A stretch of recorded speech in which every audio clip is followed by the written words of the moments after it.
இன்றைக்கான mini விலாகில் homemade boost 7 மாதமாக நானும் என் பிள்ளைங்களும் இதாக எடுத்துக்கிறோம். நம்மளே பார்த்து பக்குவமாக ரெடி பண்ணுறதுனால நல்லதை தான் கொடுக்குறோங்கிற நிம்மதி கிடைக்கும். நான் இந்த கிளாஸில் தான் எல்லா பொருளும் அளந்துருக்கேன். நீங்கள் எந்த கிளாஸு பவுல் எடுக்கிறீங்களோ அதுலேயே மற்ற பொருளும் அளந்துக்கோங்க. இது மக்கானா தாமரை விதைகள். செய்கிறதுக்கு முன்னாடி ஒரு தடவை செக் பண்ணிக்கோங்க, சில இதில் வண்டு இருக்கும். இது அல்பினோங்கிற சூப்பர் ஓட்ஸ் நான் அமேசானில் வாங்கியிருந்தேன். இதில் சீட்ஸு நட்ஸு எல்லாமே சேர்த்துருப்பாங்க. High protein chocolate flavour. இது இல்லை அப்படின்னா நீங்கள் நார்மலான இன்ஸ்டன்ட் ஓட்ஸ் ரோல்டு ஓட்ஸ் எது வேணுமோ எடுத்துக்கோங்க.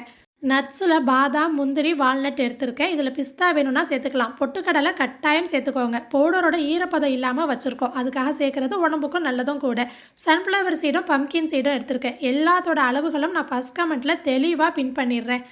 இது ஃபுல் பேக்கெட்டும் நம்ம சேர்க்க போகிறதில்ல, அதனால் ஒரு பேக்கெட் வாங்கினீங்கன்னா 2-3 தடவை நீங்கள் பூஸ்ட் பண்ணிக்கலாம். மக்கானால சீக்கிரமே வண்டு வந்துடும், அதனால் மிச்சம் இருக்கிறத ஃப்ரிட்ஜில் ஸ்டோர் பண்ணிடுங்க. ஒரு கனமான பாத்திரம் வச்சு 5 நிமிஷத்துக்கு நல்லா சூடு ஏறி வாசனை வர்ற வரைக்கும் வறுக்கணும், கருகிடக்கூடாது. இந்த ஓட்ஸ் பார்க்க இப்படி தான் இருக்கும். முடிஞ்ச அளவுக்கு இந்த ஓட்ஸ் வாங்கி ட்ரை பண்ணி பாருங்கள். ஃப்ளேவர் ரொம்ப சூப்பராக இருக்கும். இதுலேயே சீட்ஸும் நட்ஸும் கொஞ்சம் சேர்த்துருப்பாங்க. ஃபஸ்ட் டைம் பண்ணும்போது நான் சொன்ன அளவில் பாதி செஞ்சு பாருங்கள்.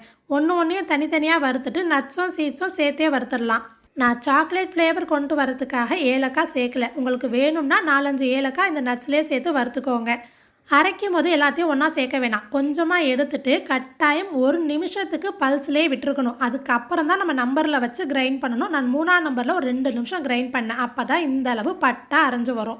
நம்ம மிக்சர் ஜாரில் அரைக்கிறத விட மில்லில் கொடுத்து அரைச்சா இன்னுமே ஃபைன் பவுடராக கிடைக்கும். இதில் நட்ஸு மட்டும் பவுடர் ஆகி வர்ற வரைக்கும் அரைச்சா போதும். ரொம்ப நேரம் அரைச்சிங்கன்னா அதுலேருந்து எண்ணெய் விட்ட மாதிரி இருக்கும். இது ராகி கேழ்வரகு முளைக்கட்டி அதை வறுத்து பவுடர் பண்ணது. இது இருந்தால் சேர்த்துக்கோங்க, இல்லைனா ஸ்கிப் பண்ணிடுங்க. செய்யணும்னு ஆசைப்பட்டால் இந்த ஷார்ட்ஸோட டைட்டிலுக்கு மேலே நான் வீடியோ லிங்க் கொடுக்குறேன். நான் ஏற்கனவே செஞ்சு வீடியோ போட்டிருக்கேன். என்கிட்ட இருந்துச்சேன்னு நான் ஒரு கிளாஸ் சேர்த்துருக்கேன். இருந்தால் சேருங்க, இல்லைனா பரவாயில்ல. அது கூட நாட்டு சர்க்கரை கொக்கோ பவுடர் எடுத்திருக்கேன். எல்லா அளவுமே நான் ஃபஸ்ட் கமெண்ட்டில் பின் பண்ணிடுறேன். இதில் இனிப்பு மைல்டாக தான் இருக்கும். நமக்கு வேணும்னா அந்தந்த டைமில் எக்ஸ்ட்ராவாக இனிப்பு சேர்த்துக்கலாம்.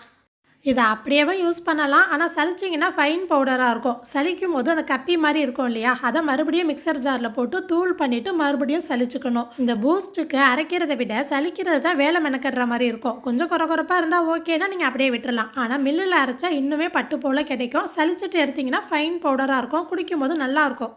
அவ்வளோதான். ஒரு ஏர் டைட்டான பாக்ஸில் போட்டு வச்சிங்கன்னா வருஷ கணக்கில் கூட கெட்டு போகாது. இதோட ப்ளஸ்ஸே நீங்கள் இன்ஸ்டண்ட்டாக யூஸ் பண்ணிடலாம். இந்த மாதிரி கிளாஸில் எடுத்துகிட்டு சூடான பால் போட்டு மிக்ஸ் பண்ணால் அவ்வளோதான்.